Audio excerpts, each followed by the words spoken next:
Every yellow tool on every job site in America, in Britain, in Australia carries the same name, DeWalt. It is stamped into the housing of the drill. It is molded into the case of the circular saw. It is printed on the battery that clicks into the impact driver at 6 in the morning on a building site in Manchester, in Dallas, in Sydney. You can walk into any trade supply shop in the English-speaking world and find it. You can walk onto any construction site and see it. You can open any contractor's van and count the yellow cases stacked against the wall. DeWalt is one of the most trusted professional power tool brands on earth. But DeWalt, the company, is dead. It has been dead for decades. The brand that a million contractors stake their livelihood on every morning did not grow from a factory floor. It did not emerge from an engineering breakthrough. It did not evolve through decades of continuous innovation. It was pulled from a grave. It was resurrected by a corporation that had destroyed its own name so thoroughly that no self-respecting tradesperson would carry its tools onto a job site. That corporation was Black & Decker, the company that invented the portable electric drill, the company that made kitchen appliances, budget jigsaws, and the dustbuster, the company whose brand had become so toxic among professionals that a contractor would rather leave a job unfinished than be seen carrying a Black & Decker on site. And the story of how a dead man's name became a multi-billion-dollar professional brand, how a company that sold waffle irons and can openers built the most recognized yellow tool on the planet, is not a story about engineering. It is a story about reputation, about desperation, and about what happens when a corporation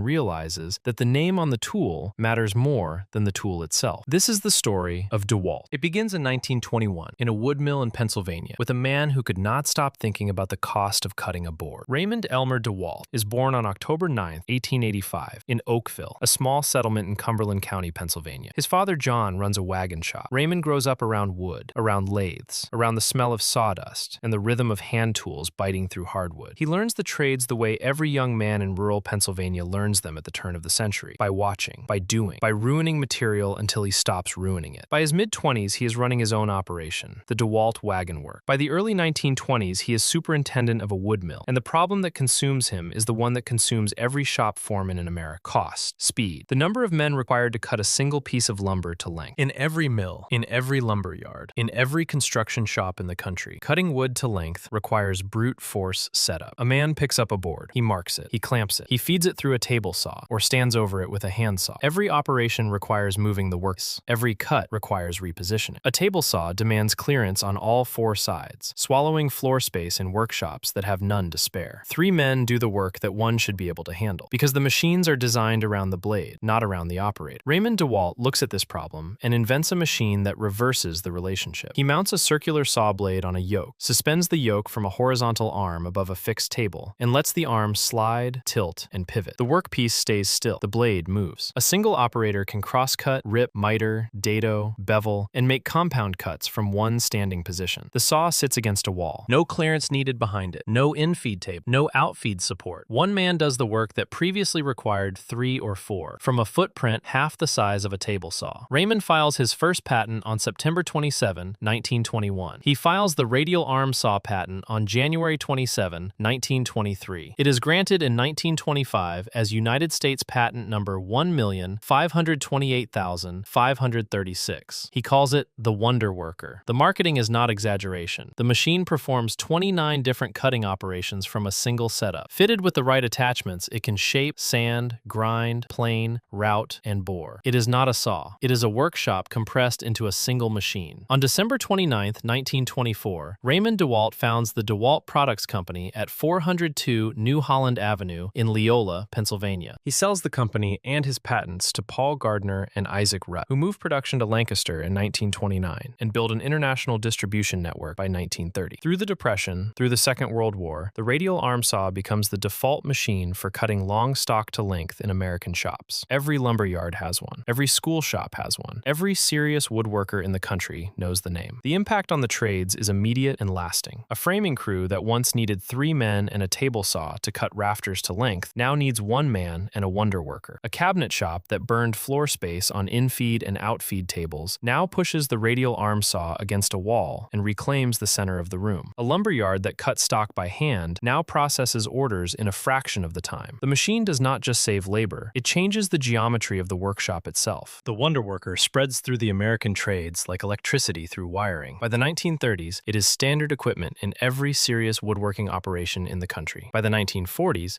the Second World War War accelerates production, as defense contracts demand speed and precision that only mechanized cutting can deliver. By the 1950s, the radial arm saw is the machine that students learn on in every high school shop class in America. An entire generation of carpenters, joiners, and woodworkers builds their skill on Raymond DeWalt's invention. The radial arm saw will dominate American woodworking from the mid-1920s until the power miter saw arrives in the 1970s. For 50 years, the wonder worker is the machine. Black & Decker, Rockwell, and Sears Craftsman will all manufacture their own versions. None of them will escape the shadow of the original. Raymond DeWalt dies on May 8, 1961, in Mechanicsburg, Pennsylvania.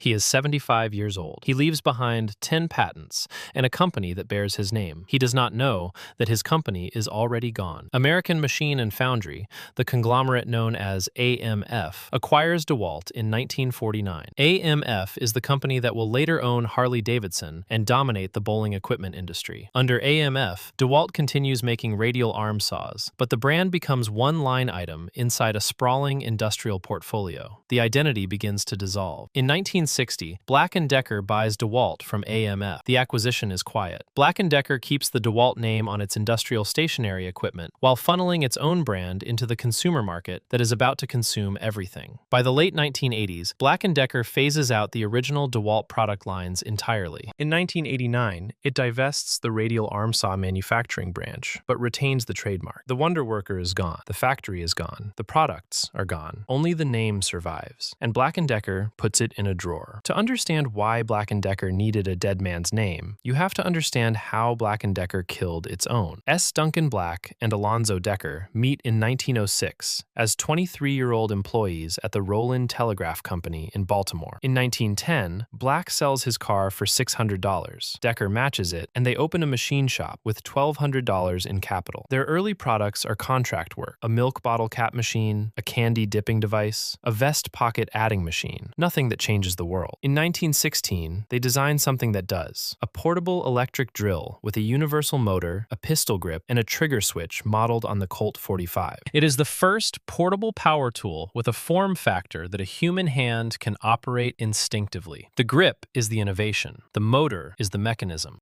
The trigger is the interface.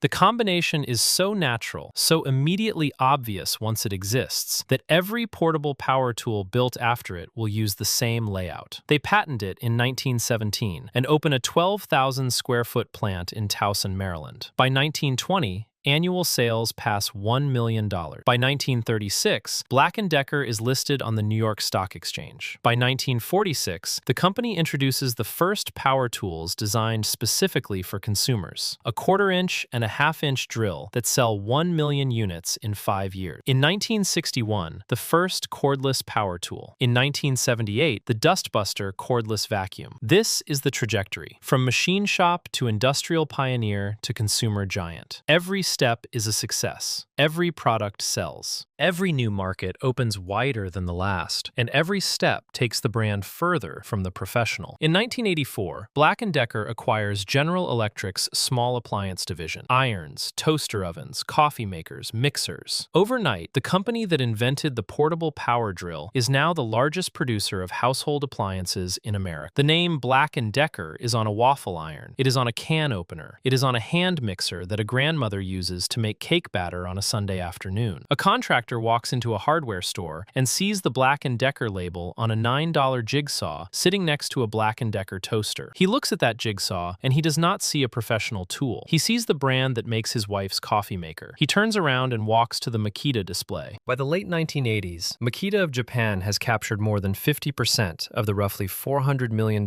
American professional power tool market. The teal tools are everywhere: on framing sites, in cabinet shops, in the hands of every electrician and plumber who cares about the name on the tool he carries. Black & Decker's share among professional users has collapsed to 8%. 8%. The company that invented the portable electric drill cannot sell drills to the people who drill for a living. The brand is not damaged. The brand is humiliated. And then the debt arrives. Nolan Archibald becomes chief executive of Black & Decker in March of 1986, at age 42, making him the youngest chief executive in the Fortune 500. He is aggressive. In 1989, he acquires the the Emhart Corporation for approximately $2.7 billion, adding True Temper, Kwikset, and Price Pfister. The deal pushes Black & Decker's debt from roughly $500 million to nearly $4 billion. Debt to capital reaches approximately 85%. The timing is catastrophic. The early 1990s recession crushes the housing market. Sales fall. The debt load becomes suffocating. In 1992, Black & Decker posts a loss after a $135 million restructuring charge. The company that owns dozens of brands and hundreds of products cannot make money, and it still cannot sell professional tools. The professionals will not touch anything with the name Black & Decker on it. The brand that defined portable power tools for 70 years is now a liability. The solution comes from an executive named Michael Hammes, who joins from Chrysler in 1990, and he brings an idea from the automotive industry. Honda had spent decades building reliable, affordable cars. When Honda wanted to compete in the luxury market, it did not badge its luxury vehicles as Hondas. It created Acura, a separate name, a separate identity, a separate showroom. The engineering was shared, the brand was not. Hammes calls it the Acura concept. Build the professional tools in the same factories with the same engineering capability, but give them a different name, a name the professionals will trust. Black & Decker has a name. It has been sitting in a trademark drawer since the late 1980s, DeWalt. In 1992, Black & Decker surveys professional tradespeople across America and discovers that 70% of them still recognize the DeWalt name. The radial arm saw has been out of production for years. The company has been dead for decades, but the tradesmen remember, the carpenters remember, the men who learned their trade on a wonder worker remember. The name carries weight that no marketing budget can manufacture. The relaunch is executed under Joseph Galley Jr., who chooses the housing color and kills the old branding. Every tool is painted construction yellow. The color is chosen because it is the high visibility safety color of every job site on Earth, and no major power tool competitor has claimed it. The Black & Decker professional label vanishes. The Kodiak line vanishes. In their place stands a dead brand wearing a color that screams from across a building site. The initial products are, in truth, rebadged Black & Decker professional tools in new yellow housings with an improved warranty and faster service turnaround. The engineering inside is not new. What is new is the name on the outside and the way it is sold. Black & Decker does not spend millions on television during the Super Bowl. It does not run magazine spreads. It sends vans. Beginning in 1992, a fleet of DeWalt-branded vans starts appearing at lumber yards and building sites across America at 7 in the morning. The drivers are young, trained, relentless.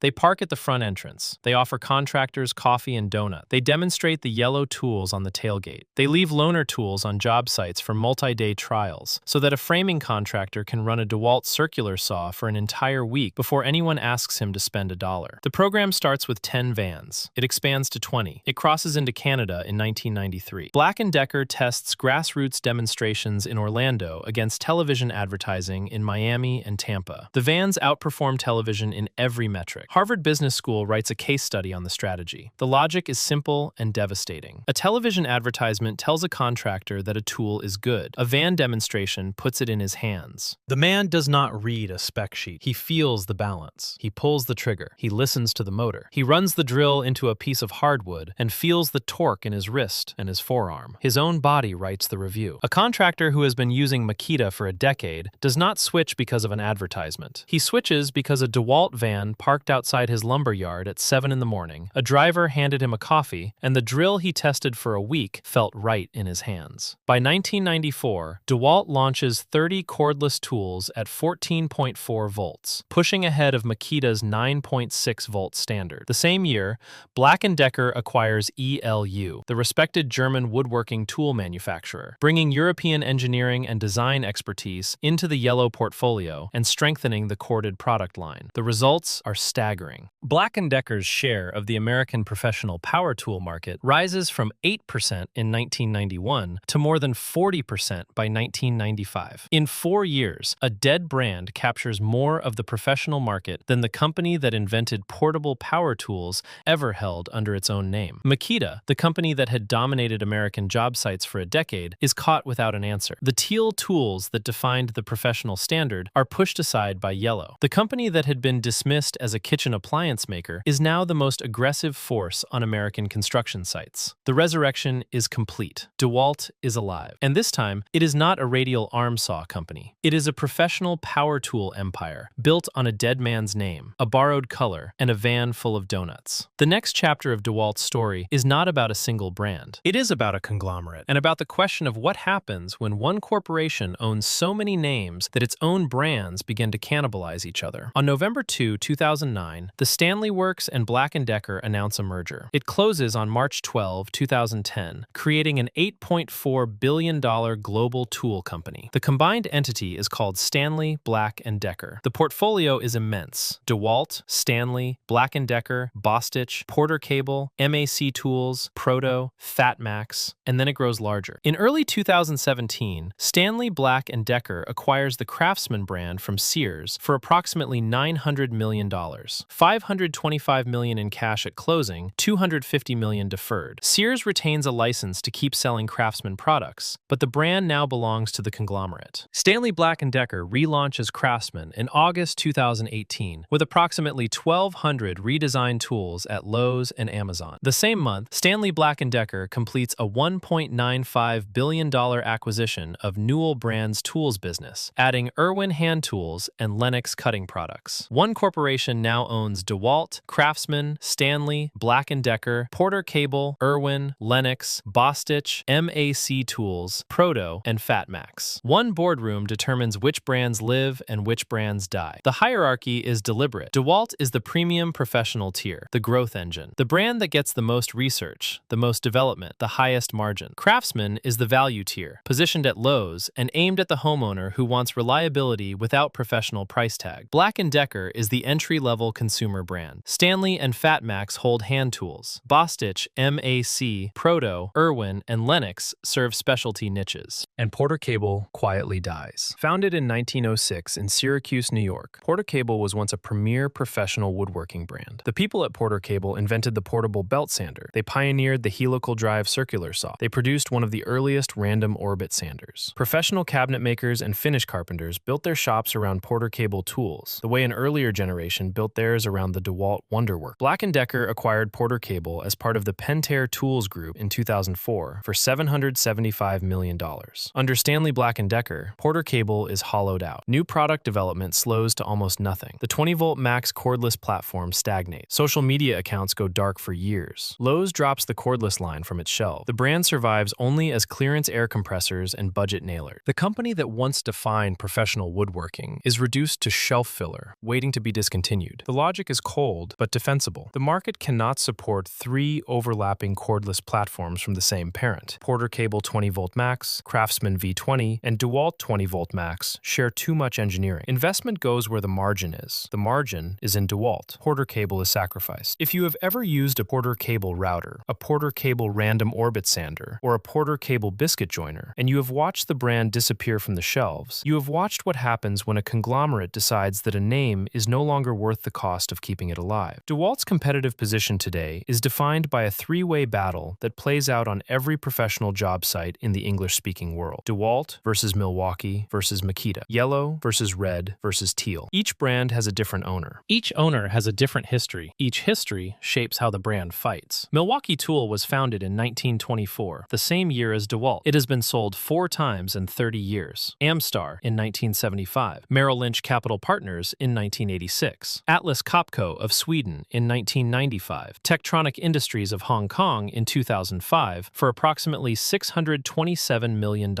Under TTI, Milwaukee has become the fastest-growing professional power tool brand in the world. Its M18 and M12 battery platforms span hundreds of tools. Its one-key fleet management system adds a digital layer of lock-in that competitors are racing to replicate. TTI reported record sales of $15.3 billion in 2025. The growth has not slowed. Makita was founded in 1915 in Nagoya, Japan, as a motor repair shop. It spent 43 years fixing other people's equipment before building its first power tool. Its 18-volt LXT platform, launched in 2005, remains the largest single-battery tool system in the world, with more than 350 compatible tools. Makita is independent, publicly traded on the Tokyo Stock Exchange, and answers to no conglomerate board, no private equity committee, and no quarterly restructuring plan. DeWalt is the only member of the Big Three that is not independent. It is a division inside Stanley Black & Decker. It answers to quarterly earnings calls. When the parent company faces financial pressure, DeWalt feels it. When the parent company decides to cut costs, DeWalt is not exempt. When a restructuring plan lands on the boardroom table, DeWalt's investment budget is a line item that can be trimmed. This is the fundamental tension at the heart of DeWalt's modern story. The brand competes against against Milwaukee, which is backed by a parent company that has done nothing but invest aggressively for 2 decades. It competes against Makita, which answers to no one and can plan in generations rather than quarters. DeWalt must win the same job sites, the same contractors, the same loyalty, while operating inside a conglomerate that also owns the brand it killed, the brand it is winding down, and the brand it bought from a dying department store chain. In an industry where steel remains family-owned and refuses to sell online, where Hilti is protected by a trust in Liechtenstein, where Makita answers to the Tokyo Stock Exchange and no one else, DeWalt is the professional brand that belongs to the corporation. The question is whether the corporation will protect it the way the Hilti Trust protects Hilti, or whether it will eventually treat DeWalt the way it treated Porter Cable. And the pressure came. After the pandemic demand surge of 2020 and 2021, Stanley Black & Decker found itself with massive excess inventory. Peak inventory hit roughly $5 billion in the third quarter of 2023. Consumer demand softened. The do-it-yourself boom faded. In mid-2022, Stanley Black & Decker launched a global cost reduction program targeting $2 billion in savings by 2025. The program involved headcount reductions, plant closures, supply chain restructuring, and divestitures. Full year 2024 revenue came in at $15.4 billion, down 3% from the prior year. The company employed approximately 48,500 people. Through this turbulence, DeWalt has been the bright spot. Consecutive quarters of organic growth, while the rest of the portfolio contracted. The 20-volt Max platform, the backbone of the brand, now spans more than 200 tools. And in 2016, DeWalt introduced the technology that may define its next decade. FlexVolt is a battery containing 15 lithium-ion cells that automatically reconfigure between parallel wiring and series wiring depending on which tool the battery is inserted into.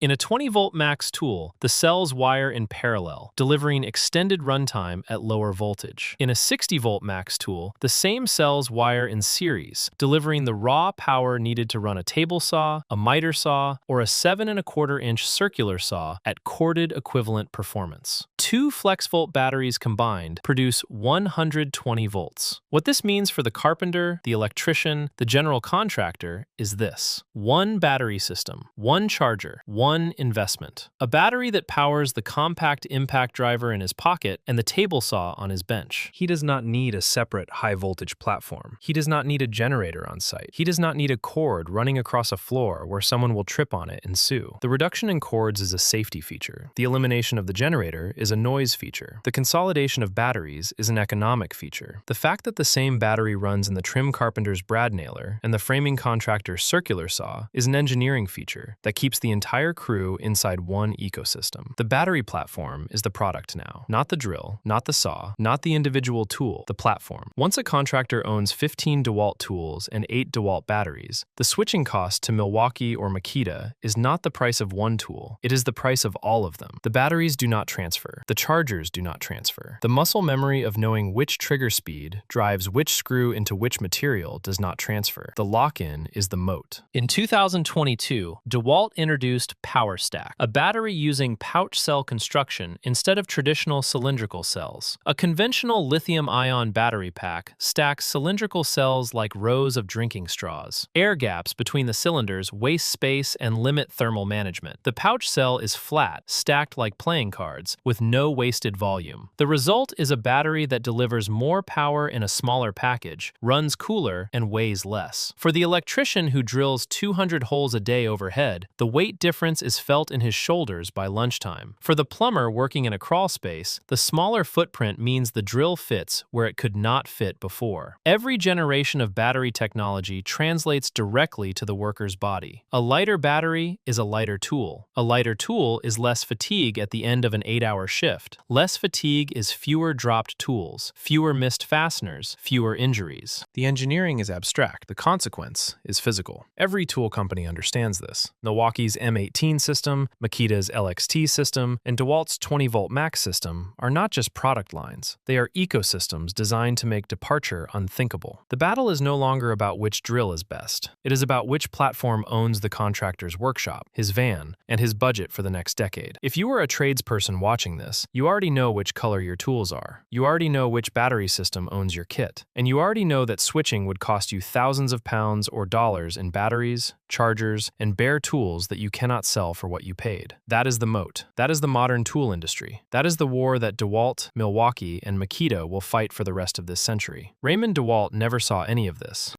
He died in 1961 in a small Pennsylvania town, having spent his life building a machine that made one operator do the work of four. He did not know that his company would be sold to a conglomerate that made bowling equipment. He did not know that it would be sold again to a company that made kitchen appliances. He did not know that his name would sit in a corporate trademark drawer for years, gathering dust, while the company that owned it sold toasters and vacuum cleaners and could not convince a single contractor to buy its drills. He did not know that one day, a corporation in crisis would reach into that drawer, pull out his name, paint it yellow, and build a multi-billion-dollar brand on a reputation he earned with a radial arm saw in a Pennsylvania wood mill. Every conventional rule of brand management says that a dead brand cannot be resurrected, that a name, separated from its original product for decades, loses all meaning, that a consumer goods conglomerate cannot compete in the professional trades, that trust, once destroyed, cannot be rebuilt. Black & Decker did all of it. DeWalt is still doing it. Today, DeWalt tools are manufactured in facilities across the United States, Mexico, the Czech Republic, Brazil, China, and the United Kingdom. The company markets its American-made products under the label "Built in the USA" with global materials. The phrasing is precise. It means final assembly occurs at American facilities. It means components and raw materials are sourced globally. It does not mean every part of the drill in a contractor's hand was made in America. The label is legally accurate and commercially effective. It gives an American buyer the confidence that the tool was assembled by American hands, even if the motor came from China and the battery cells came from Korea. Stanley Black & Decker operates under the leadership of Donald Allen Jr., who became president and chief executive on July 1, 2022. The company reported full year 2024 revenue of $15.4 billion, down 3% from the prior year. It employed approximately 48,500 people worldwide. DeWalt remains the largest contributor to the tools and outdoor segment, which generated $13.3 billion,